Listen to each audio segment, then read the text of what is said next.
एक दिन चंद्रवंशी वंश के हस्तिनापुर के शासक राजा शांतनु गंगा नदी के तट पर शिकार के लिए निकले थे। तभी उन्होंने अविश्वसनीय सुंदरता वाली एक महिला को देखा। वह स्त्री मानव रूप में स्वयं गंगा थी। गंगा की सुंदरता से मंत्रमुग्ध होकर शांतनु उनके पास आए और उनसे विवाह करने का प्रस्ताव रखा। उन्होंने उनको अपनी पत्नी और हस्तिनापुर की रानी बनने की पेशकश की। गंगा उनकी पत्नी बनने के लिए तैयार हो गईं, लेकिन साथ ही उन्होंने एक शर्त भी रखी। गंगा ने मांग की कि शांतनु उनको कभी भी कुछ करने से नहीं रोकेंगे या उनके कार्यों पर सवाल नहीं उठाएंगे। यदि उन्होंने ऐसा किया तो उत्तर देने के बाद वह उन्हें हमेशा के लिए छोड़ देंगी। प्रेम में अंधे शांतनु ने गंगा की मांग मान ली और दोनों ने विवाह कर लिया। राज्य ने अपनी नई रानी को पूरे दिल से स्वीकार किया। कुछ महीने बीत चुके थे और हस्तिनापुर के लोग अपने राजकुमार की प्रतीक्षा कर रहे थे, क्योंकि गंगा शांतनु के बच्चे से गर्भवती थी। जल्द ही समय आ गया और गंगा ने अपने पहले बेटे को जन्म दिया। राजा शांतनु और हस्तिनापुर की जनता आनंदित हो उठे। अगली सुबह राजा शांतनु ने देखा कि उनकी पत्नी गंगा अपने नवजात शिशु को लेकर नदी की ओर जा रही है।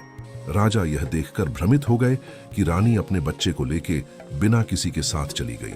इसलिए उन्होंने गंगा का पीछा करने का फैसला किया और जल्द ही उनको अपने जीवन का सबसे बड़ा झटका लगा।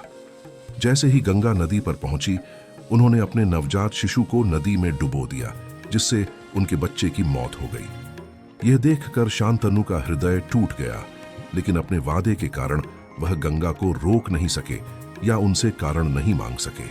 यह भयानक घटना फिर से दोहराई गई जब गंगा राजा के अगले बच्चों को जन्म दे रही थी। एक के बाद एक गंगा ने 7 बच्चों को जन्म दिया और हर बार वह नदी तक जाती थी और उनके प्रत्येक बच्चे को डुबो देती थी। राजा दुखी होने के बावजूद कुछ कर नहीं सकते थे और गंगा से कोई सवाल नहीं कर सकते थे। राजा के मंत्रियों को चिंता होने लगी कि उनके सिंहासन पर कभी कोई उत्तराधिकारी नहीं होगा।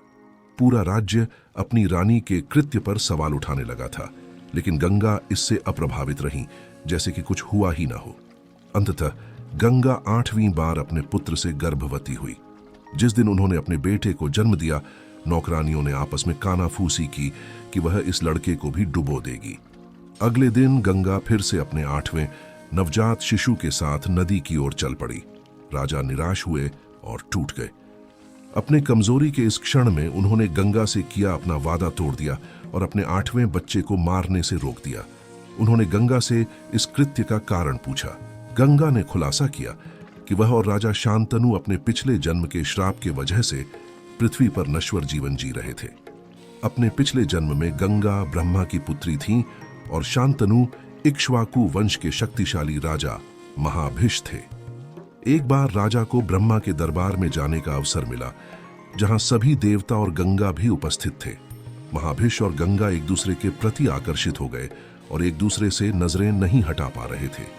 जब देवता ब्रह्मा की पूजा कर रहे थे, तभी हवा चली और गंगा का वस्त्र गिर गया और उनका शरीर दिखने लगा। भीड़ में मौजूद सभी लोगों ने अपना सिर झुका लिया, परंतु महाभिष और गंगा इस स्थिति पर ध्यान न देकर एक दूसरे को देखते रहे। को देखकर ब्रह्मा ने अपना आपा खो दिया।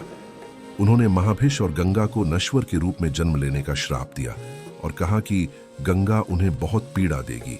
गंगा ने उन्हें बताया कि उनके 8 बच्चे 8 वसु थे, जिन्हें ऋषि वशिष्ठ ने नश्वर मनुष्यों के रूप में पृथ्वी पर जन्म लेने का श्राप दिया था। हालांकि जब 8 वसुओं ने ऋषि वशिष्ठ को शांत किया, तो उन्होंने अपने श्राप को सीमित कर दिया और उनसे कहा कि मनुष्य के रूप में जन्म लेने पर वे इस श्राप से मुक्त हो जाएंगे। इसलिए उन्होंने 7 नवजात शिशुओं को पानी में डुबाकर उन्हें उनके मानव जीवन से मुक्त कर दिया। हालांकि वासुदेवस को, जो अब उनका 8वां पुत्र था, लंबा जीवन जीने का श्राप मिला था। लेकिन ऋषि वशिष्ठ ने उन्हें वरदान भी दिया कि वह गुणवान, सभी पवित्र शास्त्रों का जानकार और अपने पिता का आज्ञाकारी पुत्र होगा। अपने वादे के अनुसार गंगा के लिए राजा को छोड़ने का समय आ गया था। वह उनके 8वें बच्चे को अपने साथ ले गई ताकि उसका अच्छे से पालन पोषण कर सके और उसे भविष्य में आने वाली सभी चीजों के लिए प्रशिक्षित कर सके। उन्होंने अपने बेटे का नाम देवव्रत रखा, जो आगे चलकर एक महान योद्धा बना और उसे अक्सर महाभारत में गंगा पुत्र भीष्म या भीष्म पितामह के नाम से जाना जाता है। ऐसे और वीडियो के लिए चैनल को सब्सक्राइब करें।